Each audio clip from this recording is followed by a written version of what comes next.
हमारी daily videos देखने के लिए डेली एंटरटेनमेंट चैनल को सब्सक्राइब करके साथ में घंटी का बटन जरूर दबाइए।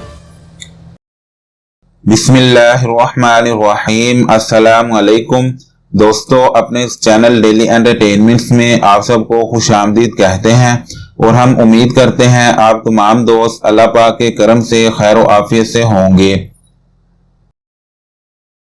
दोस्तों, अगर सफ़ेद बाल सर पर जल्दी ही निकल आए तो इसकी वजह से ना सिर्फ उम्र ज्यादा लगना शुरू हो जाती है बल्कि ये इंसान की खूबसूरती और उसकी शख्सियत को भी बहुत ज्यादा मुतासिर कर देता है।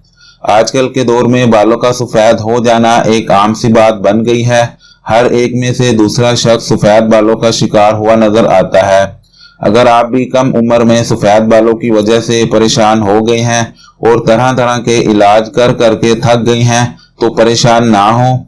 आज मैं आपको इस वीडियो में एक ऐसा तेल बताने जा रहा हूं जो आपको आसानी से किसी भी पंसार की दुकान से मिल जाएगा। बस आपने इस तेल को सोते वक्त बालों में लगाते जाना है। इससे इंशाल्लाह आपके बाल काले सियाह होते जाएंगे। बालों को काला करने का तेल और इसको इस्तेमाल करने का मुकम्मल तरीक़ेकार बताने से पहले आपसे गुजारिश है आप चैनल को सब्सक्राइब कर दें, नीचे लगे सब्सक्राइब बटन को दबा दीजिए और साथ ही घंटी का बटन भी जरूर दबा दें। तेल का नाम नोट कर लें, तुख्मे हंजल, सिर्फ 1 बोतल। इस तेल को कोरतुमा का तेल भी कहा जाता है। आपने इसके बीजों का तेल लेना है।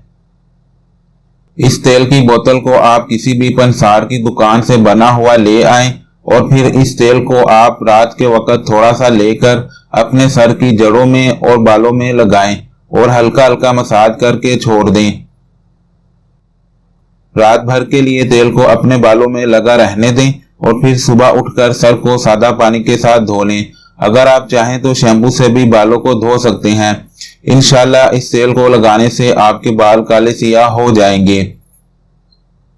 इस तेल का इस्तेमाल रोजाना आपने 41 दिन तक जारी रखना है। 41 दिन के बाद आप इस तेल को हफ्ते में 1 से 2 बार इस्तेमाल करते रहें। अगर आप रात को इस्तेमाल करना नहीं चाहते तो दिन में लगाकर छोड़ सकते हैं। इंशाल्लाह इससे बाल हमेशा के लिए सियाह रहेंगे। तो दोस्तों, अगर आपको आज की ये रेमेडी पसंद आई हो तो आप इस रेमेडी को अपने तमाम दोस्तों और रिश्तेदारों को बताइए। आप मेरी ये वीडियो लाइक और शेयर कर दें और चैनल को सब्सक्राइब करना ना भूलें। फिर मिलते हैं अपनी न्यू वीडियो में, तब तक के लिए आपका और मेरा अल्लाह निगहबान।